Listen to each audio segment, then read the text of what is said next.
Bonsoir YouTube, j'espère que vous allez bien. On se retrouve dans une nouvelle vidéo. Comme vous le savez, j'ai été dans une relation toxique pendant 1 an et demi et mon but aujourd'hui c'est faire la meilleure prévention contre ces personnes-là qui au final vous veulent tout simplement du mal. Parce que la toxicité n'est pas de l'amour. Je vous ai demandé de me poser toutes vos questions et aujourd'hui je vais essayer d'y répondre le plus calmement possible parce que je vous avoue je me suis fait berner une fois, déjà pas deux, et en plus ça va m'énerver si c'est vous parce que vous êtes ma communauté et moi je vous aime. Petit instant, déclaration d'amour. Comment se détacher d'une emprise où tu as l'impression que tu vas t'écraser plus bas que terre si tu t'en vas. C'est le but de la manipulation d'une relation toxique, c'est-à-dire que en fait, la personne va te faire croire que sans lui tu n'es rien, alors que t'as juste à regarder ta vie d'avant et à te dire bah au final j'allais bien, donc pourquoi après le départ de cette personne je peux pas retourner comme j'étais avant. Alors bien évidemment il va y avoir des blessures et des traumatismes que tu vas devoir guérir avec le temps, comme on dit le temps fait bien les choses, mais c'est vraiment ce principe là de se dire bah avant j'étais bien, là je suis pas très bien, et en allant de l'avant tu peux aller encore mieux que de toute manière si tu te sens pas bien dans ta relation, je t'assure ça peut que aller mieux. Léane me demande pour toi à partir de quel moment une relation commence à être toxique. Pour moi, tu as quand même plusieurs signes qui sont des énormes red flags à voir dès le début pour partir au moment où tu es le moins attaché. Si la personne veut t'éloigner de ta famille, de tes amis, et qu'en fait elle veut vraiment t'avoir que pour elle. C'est-à-dire que la personne elle est un peu jalouse quand tu vas passer du temps avec d'autres personnes, ou alors tu sais, t'as le droit d'avoir des potes mecs par exemple, ça, que la personne elle est en mode tu traînes pas avec des mecs comme ça, et si ça tourne ils vont te draguer, tu vois, ça déjà je trouve ça très très toxique. Te faire culpabiliser sur certaines situations, et même n'hésite pas à demander l'avis de tes proches, c'est-à-dire il s'est passé ça dans cette embrouille là, tu racontes ton point de vue et le point de vue du garçon, t'essaies vraiment d'être le plus neutre possible, autorise la personne à ne pas pencher la balance en ta faveur. C'est pour ça que c'est important et intéressant de raconter tous les points d'une embrouille, même si tu as fait une connerie, il faut le dire en toute honnêteté, et si la personne trouve que bah des fois t'as absolument pas tort sur une histoire, bah là tu remarqueras que la personne veut essayer de te faire culpabiliser sur certaines situations, ce qui n'est absolument pas normal. Aussi tu remarques quand c'est toxique, quand tu n'arrives plus à vivre sans la personne, parce que la personne elle te manipule tellement, elle te fait tellement croire de choses que bah malheureusement tu vas tout le temps vouloir t'agripper et te dire ah mais si je le vois pas je vais être triste, si je le vois pas je vais pas réussir à manger mon repas, si je le vois pas je vais pas réussir à bien dormir. Enfin vous savez, des petits trucs comme ça, ce petit stress quand on n'est pas avec la personne parce qu'on sait pas forcément ce qu'elle fait. Pour moi ça commence à être toxique. C'est très très important en fait d'avoir une relation saine où tu arrives à passer du temps avec ta famille, avec tes proches, pour ton boulot, parce qu'on n'oublie pas le travail, c'est très très important, et aussi passer du temps avec soi-même, passer du temps seul, c'est-à-dire si ton kiff à toi c'est d'aller faire les magasins toute seule avec ta musique, ou alors d'aller courir, des petites choses comme ça, n'hésite pas à prendre le temps aussi pour toi, et après tu as ta relation où tu peux te poser, respirer avec la personne et faire des choses que vous aimez tous les deux, partager du bon temps en amoureux. Ça pour moi c'est vraiment le principal. Voilà, t'as des petits red flags comme ça où tu dis c'est pas normal ça, tu vois ou pas? N'hésite pas aussi à en parler à l'extérieur, parce que des fois on est dans une position où on voit que le mal de la personne, mais peut-être aussi des fois ça peut venir de nous. Et oui, des fois c'est pas que de la faute de la personne d'en face, il faut aussi des fois savoir se remettre en question. J'espère que vous êtes pas têtu comme moi, sinon c'est mal barré. Ju qui me dit ça fait 6 mois que mon premier amour et moi on n'est plus ensemble. Oh non, je suis désolée pour toi ma star, je suis vraiment désolée. Lui il a refait sa vie tandis que moi j'y arrive pas du tout. Intéressant ce que tu me dis, Ju. Tu penses qu'il l'utilise comme pansement, il s'est mis avec elle 1 mois après la rupture. Ça fait mal hein. Ah franchement, déjà Ju, je suis vraiment désolée pour toi, pour ta rupture. Ce qui se passe c'est que toi tu es dans cette phase là où tu es en train de cicatriser de ta relation et de prendre du temps pour toi afin d'évoluer sainement et surtout de guérir. On a ton mec qui n'a absolument pas perdu de temps, on sait pas ce qu'il a voulu se prouver, il s'est remis directement en couple 1 mois après. Je suis désolée, je suis vraiment pour les âmes sœurs, les choses comme ça, et puis ne pas hésiter s'il y a un coup de foudre, mais quand même 1 mois après une relation où vous étiez quand même fou amoureux et tout, moi j'ai un petit peu du mal avec ça. Je peux le comprendre dans certaines situations, mais doucement doucement. Et comme on dit souvent, c'est que nous les femmes après une relation on va prendre du temps pour nous et on va pas forcément se précipiter vers le premier venu, alors que les hommes, comment dire que, désolé hein les hommes de cette vidéo mais ils vont me détester. Les hommes c'est vrai que bah moi c'est ce qui s'est produit avec des gens que j'ai fréquentés ou même mon ex, ils se remettent directement en couple. Mais prends ton temps genre. Moi ça fait 3 ans je suis célibataire, bah franchement je peux vous dire que ma rupture je l'ai bien guérie, je suis guérie à 1500%. Alors que les hommes tu verras que si un jour, et tu me diras si j'ai raison, si un jour il est plus avec cette nana, et bah à un moment donné il reviendra vers toi. Moi j'en suis sûre et certaine, n'attends rien de lui, surtout pas, mais il y a un truc qui me dit que il va revenir. En général c'est ceux qui se précipitent qui regrettent après, tu vois ou pas ce que je veux dire? Voilà, je n'ai rien dit mais tu verras un jour. Nathan me demande la tromperie mais on pardonne. Alors pour moi la tromperie c'est un acte atroce, et puis la tromperie il y a quand même plusieurs schémas. On a déjà la tromperie par message, la tromperie physique, mais rien qu'aussi de penser à aller voir ailleurs, pour moi c'est un petit peu de la tromperie. Imaginons il parle avec son meilleur pote, il dit ah franchement elle si j'avais pas été en couple je l'aurais bien, voilà. Ça pour moi c'est de la tromperie, parce qu'à partir du moment où tu penses, ça veut dire que tu as l'intention de le faire. Pour ton cas, si tu as réussi à pardonner la tromperie, déjà tu es très très fort, parce que la personne d'en face va tout simplement se dire bah tiens c'est acquis ça, donc vu qu'il m'a déjà pardonné je peux recommencer, et du coup il acceptera et je suis tranquille. Alors que non, ça se passe pas comme ça. Puis même la tromperie c'est très très dur à pardonner, parce que toi tu vivras toujours dans la peur en mode est-ce qu'il va recommencer, est-ce que là il sort avec ses potes, est-ce que je dois me méfier. Tu vas rentrer dans un schéma où tu vas plus te détruire qu'autre chose. Donc pour moi la tromperie on ne pardonne pas. Que ça rentre bien dans votre tête, c'est le pire truc à faire, c'est du mensonge, c'est de la trahison, c'est mort. Ethan me pose la question, comment définir si on ressent de l'amour ou si on est juste en dépendance affective? Très intéressante ta question. J'adore, j'ai l'impression que je fais Dr Love, Coach Love. Tout simplement, j'ai envie de te dire, c'est très dur à remarquer. Mon hypothèse, tu es en dépendance affective à partir du moment où tu n'arrives pas à vivre sans la personne. Et tu es dans un amour sain si tu arrives à vivre pour toi d'abord et après, en fait, se dire, voilà, ma relation, c'est un plus. Alors que si dans ta relation de dépendance affective, tu mets trop cette personne au centre du monde. Imaginons, tu vas en soirée avec tes potes et tu vas être là en mode, ah, j'ai absolument envie que cette personne, elle vienne en soirée avec mes potes, qu'elle passe du temps avec mes potes et tout. Tu peux faire ça une fois de temps en temps. Y a aucun souci. Mais par contre, si c'est tout le temps ça, où t'as tout le temps besoin d'être avec cette personne, même dans des situations où bah la personne n'a pas lieu d'être, c'est là que tu vas commencer à comprendre que t'as du mal à passer du temps déjà pour toi et prendre du temps pour chaque moment sans la personne avec qui tu partages ta vie. Et aussi, est-ce que tu as du mal à passer du temps seul? Ça aussi, c'est une question qui est très réelle. Si t'arrives à passer du temps seul et sans la personne avec qui tu partages ta vie, pour moi, t'as tout gagné. Le temps que tu mets pas tout le temps cette personne-là dans tes plans et que t'es pas là en mode c'est obligé qu'elle soit là, ça veut dire que tu gères plutôt bien ta relation. Et là, félicitations. Matt me demande comment partir de cette relation et arrêter d'y penser, avoir une vie normale et penser qu'à son bien-être. Comme j'ai expliqué en début de vidéo, déjà c'est un mindset de se dire que bah on était déjà bien avant et notre vie se passait très bien avant cette personne, donc après ça peut que être mieux. Et en plus de ça, si tu souffres dans ta relation, après ça peut que être bénéf pour toi. Alors bien évidemment, il y a de la dépendance, il y a cette attache aussi, il y a de l'amour, donc c'est très compliqué de couper court avec une personne. Mais encore, pour moi, c'est juste une question de déclic et de mental et de se dire bah voilà, là je prends toutes mes dernières forces que j'ai et j'essaie de partir de cette relation. À partir du moment où tu as le déclic, pour moi il y a quand même plusieurs déclics. Il y a le déclic de prendre conscience de ce qui se passe dans ta relation, le déclic de se dire faudrait peut-être que je pars, et le déclic de je pars et je ne veux plus jamais aucun contact avec cette personne. Pour moi, je pense que la meilleure chose pour toi, c'est de tout simplement prendre le temps afin que toutes ces étapes viennent se passer. Il y a des personnes qui ne comprennent toujours pas, même si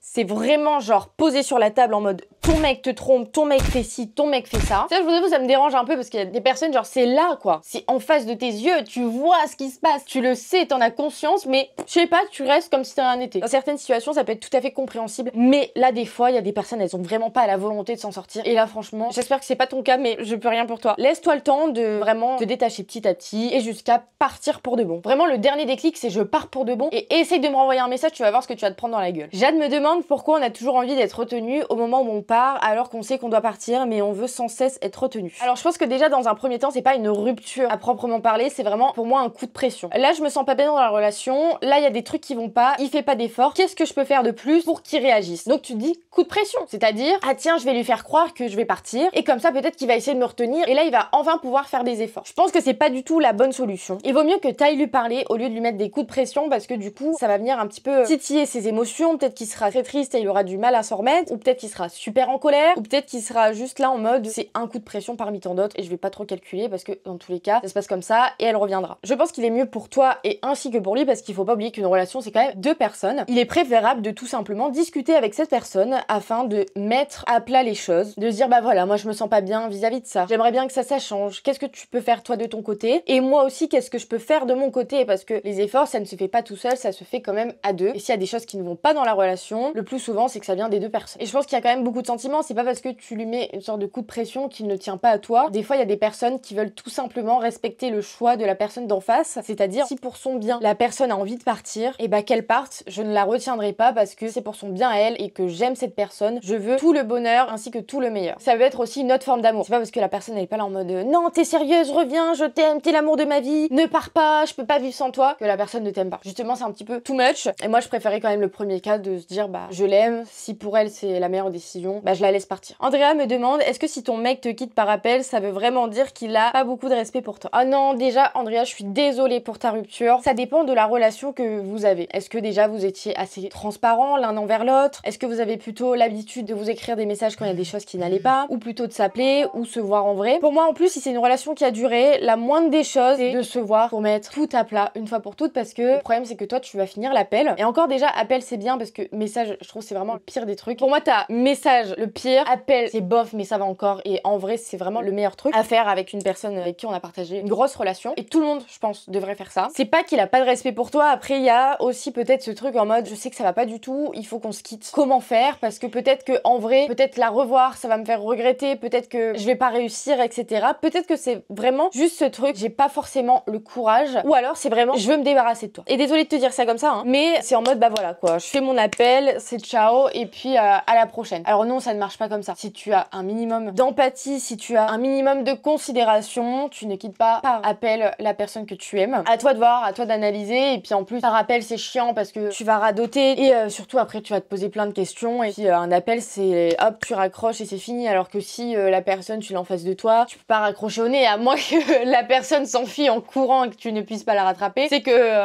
c'est qu'il y avait vraiment un problème. Tu pourras toujours poser tes questions et dire ce que tu as sur le cœur en fait, parce que pour moi une discussion c'est assez spontané, c'est pas réfléchi quoi, et surtout avec deux personnes qui s'aiment. Donc à toi d'analyser de ton côté. Ambre me demande, est-ce que tu as réussi à sortir de ta relation toxique si tu en as eu une? Alors oui, moi j'ai eu une très grosse relation toxique qui s'est quand même assez mal passée. Pour le coup je suis un petit peu forgée sur ça, et en plus moi je suis vraiment dans ce truc d'analyser mes sentiments, mes émotions, d'analyser des faits qui se sont passés et tout. Pour moi c'est vraiment le déclic qui m'a fait sortir de la relation, et en fait voir un petit peu ce processus avec le temps, de me dire je vais de mieux en mieux, je vais de mieux en mieux, et de me dire bah voilà en fait là j'étais là, et puis au final quand je suis sortie déjà j'allais un petit peu mieux. Après oui tu redescends mais un petit peu, pas autant que tu étais là. On va essayer de faire une petite courbe. Pas autant que tu étais là, tu vas juste redescendre un petit peu, 1 ou 2 jours ça va durer, et après tu vas remonter. Ah mais je suis un peu triste. Déjà tu vois t'auras fait tout ça. Ah je me sens beaucoup mieux, ça fait déjà un peu plus de temps qu'on est plus ensemble. Ah mais il me manque un peu. Et après bah il me manque plus du tout en fait. Et voilà, en fait tu vois c'est vraiment une courbe qui va vraiment vers le positif, qui va vraiment vers ton bonheur. C'est comme ça que tu n'as plus du tout envie de re-rentrer dans ce genre de relation. Moi je sais qu'à l'heure actuelle, déjà j'arrive à capter quand ça commence à devenir toxique, j'arrive direct à me dire stop, non pas pour moi, ciao, prends la porte, bisous,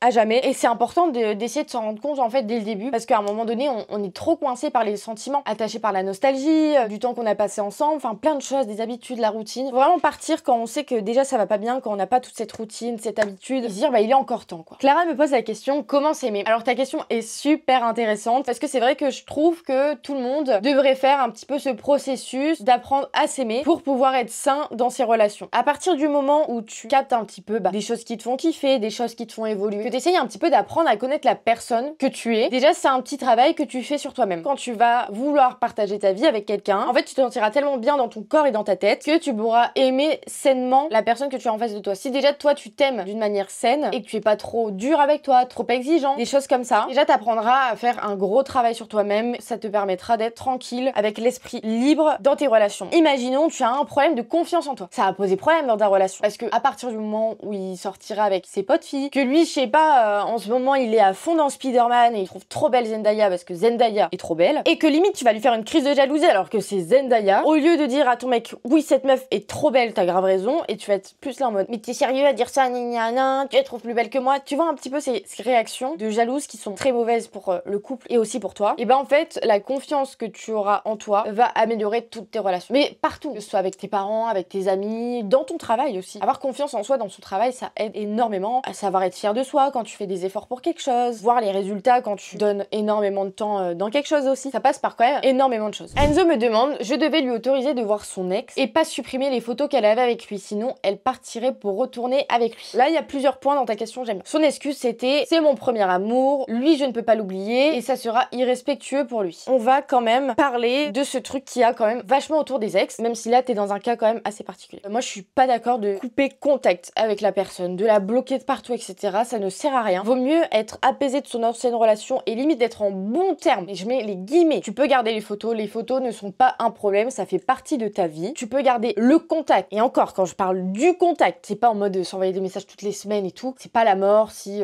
il t'envoie un message par an, un message tous les 6 mois, c'est pas très grave, le temps que c'est pas mal intentionné et vicieux de sa part, parce que c'est quand même quelqu'un qui a fait partie de ta vie, c'est quelqu'un que tu as aimé, et en plus de ça c'est ton premier amour, donc ta première expérience. Donc je peux comprendre que de ta place tu te dises c'est un petit peu bizarre, mais je pense qu'il faut arrêter ce truc autour des ex. Il a refait sa vie, j'ai refait la mienne, on se souhaite tout le bonheur, tout le tralala, c'est bon. Sauf que là malheureusement on a le cas de ton ex. Ton ex qui te met quand même vachement des coups de pression. Bah en fait c'est quoi, j'ai pas compris. Si tu veux retourner avec ton ex, retourne avec ton ex. Je comprends pas. Si tu parles de le faire, fais-le. N'essaye pas de rendre malheureux ce pauvre Enzo. Pauvre petit cœur, il est là, il essaye de faire au mieux. Il sait pas trop comment gérer avec ton ex, il accepte beaucoup de choses et toi t'oses lui dire ça. Et t'es complètement toc-toc. Moi je trouve ça vraiment pas cool. T'as été respectueux, t'as accepté beaucoup de choses pour cette personne. Et encore une fois, il y a des personnes, tu leur donnes le petit doigt et ils te prennent absolument tout le bras. Et c'est là que, tu sais, si tu es une personne mature et posée dans sa tête, dans son esprit, en face de toi, c'est en mode bah voilà, on est ensemble, je donne pas de conditions, je te donne toutes les libertés que tu veux. Il y a quand même des limites, mais pour moi une relation c'est en mode voilà, on est ensemble, fais ta life. Pour moi, il y a des limites à pas franchir. Tu peux les poser, t'es pas obligé de les dire. Et si un jour la personne dépasse ces limites-là, c'est ciao. C'est juste que c'était pas la bonne. Puis ça prouve que la personne, elle avait tout pour réussir cette relation. Tu lui as donné toutes les cartes en main. Elle a pas su y faire. C'est elle qui a merdé. Comment on passe à autre chose après une relation de 2 ans et qui est en plus ma première relation amoureuse? Pour moi, c'est juste le temps. Laisse le temps faire les choses. Je sais, vous allez me dire, oui, mais cette phrase, on l'entend partout, etc. C'est dur, c'est dur. Mais le temps, pour moi, c'est la meilleure chose qui va venir cicatriser tes blessures. Et au plus tu prends le temps d'accepter tes émotions et d'accepter un petit peu toutes les étapes par lesquelles tu dois passer, au mieux plus tard tu seras. Donc ne t'en fais pas, chaque chose en son temps. Et encore une fois, c'est des situations éphémères, ça va passer. Maë me demande,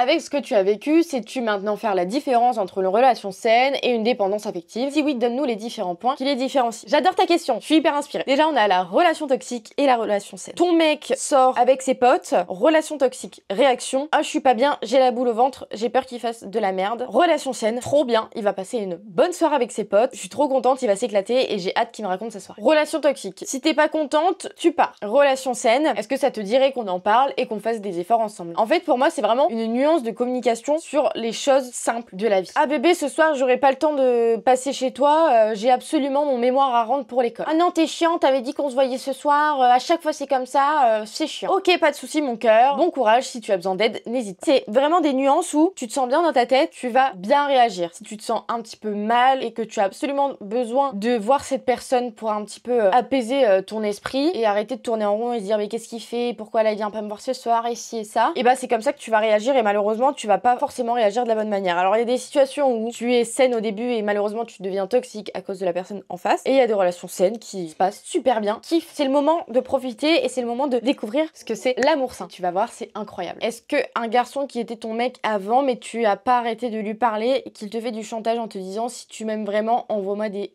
C'est une relation toxique. Alors là, on est vraiment dans le summum de la toxicité. Comment ça faire du chantage? Je pense que c'est un très très gros problème, encore une fois, et je trouve que c'est vraiment lié un peu au rapport sexuel en général. Qu'on se le dise, un rapport sexuel, c'est un consentement mutuel. On va remettre les bases. Imaginons, il y a certaines personnes qui ne veulent pas, je vais dire le terme, sucer leur mec. Comme l'inverse pour une fille. Et je sais que moi, j'ai déjà eu des phrases de copines à moi qui me disent mais voilà, il a pas voulu que je le suce, il l'a super mal pris, limite il m'a fait la gueule et tout. Comment ça mon ref? Comment ça tu vas mal prendre quelque chose que ta copine n'a pas envie de faire? Et inversement aussi ça marche. Et c'est pareil, ça peut passer par des nudes, ça peut passer vraiment par des relations sexuelles ou d'autres choses. Et c'est très très important de ne pas se forcer, d'écouter ses envies. Comme des fois t'as pas envie de coucher avec la personne que t'as en face de toi, même si tu l'aimes, même si voilà, des fois t'as pas forcément de libido. Le temps que les choses restent dans le consentement et qu'il y a surtout pas de pression et pas de chantage. Je vous jure, ça m'exaspère de me dire, il y a vraiment des gens, ils font ça quoi. Mais va calmer tes pulsions sexuelles. Mets-toi une vidéo et fais tes affaires dans ton coin. Viens pas mettre la pression à quelqu'un qui est juste là en mode bah je l'aime mais je sais pas comment faire pour lui prouver mon amour. Non, tu n'as pas à prouver ton amour en donnant ton corps à la personne en face de toi. Donc moi je te conseille juste, bloque ce mec, arrête de le calculer. Vraiment c'est un vieux mec et il ne mérite même pas que tu lui adresses la parole. Et j'espère que tu n'as pas du coup franchi ce step de lui avoir envoyé des photos. Parce qu'il sait très bien que bah du coup le chantage marche sur toi et c'est important de ne pas céder à ce genre de choses. Genre bordel les gars, s'il vous plaît. Si vous avez quelqu'un qui est menaçant en face de vous, etc., fuyez. Pour moi, c'est un red flag, mais ambulant. Et je suis vraiment désolée pour toutes les personnes qui ont subi ça dans leur relation ou autre. J'espère que vous allez mieux petit à petit parce que malheureusement, c'est un trauma que vous allez garder à jamais. Et vous aurez toujours certaines peurs avec les futures personnes qui partageront votre vie. J'espère que vous allez rencontrer des personnes qui vous mettront en confiance et qui vont vous guérir petit à petit. Ça me sidère. Voilà, c'est terminé pour moi. J'espère que j'aurais pu un petit peu vous aider sur certains points. Après, je ne suis vraiment pas le parfait exemple. J'essaie juste de donner mes conseils. Je me suis déjà fait berner. J'ai pas envie que vous fassiez berner. C'est très très important de bien faire les choses avec une personne qu'on aime, de mettre en confiance la personne, d'apporter que du positif dans sa vie, même si, on va pas se le cacher, des embrouilles ça arrive, des erreurs ça arrive, le temps que le cap de la trahison, du mensonge, de l'irrespect n'est pas franchi, c'est le plus important. Voilà, moi je suis vraiment là dans un but de vous aider, d'essayer de vous faire voir les choses telles comme elles sont. Et surtout, faites-vous votre propre avis sur les personnes avec qui vous partagez votre vie. C'est très très important. Et sur ce, j'espère que vous avez aimé ce format de vidéo. Je vous fais d'énormes bisous et à la semaine prochaine dans une nouvelle vidéo. Bisous!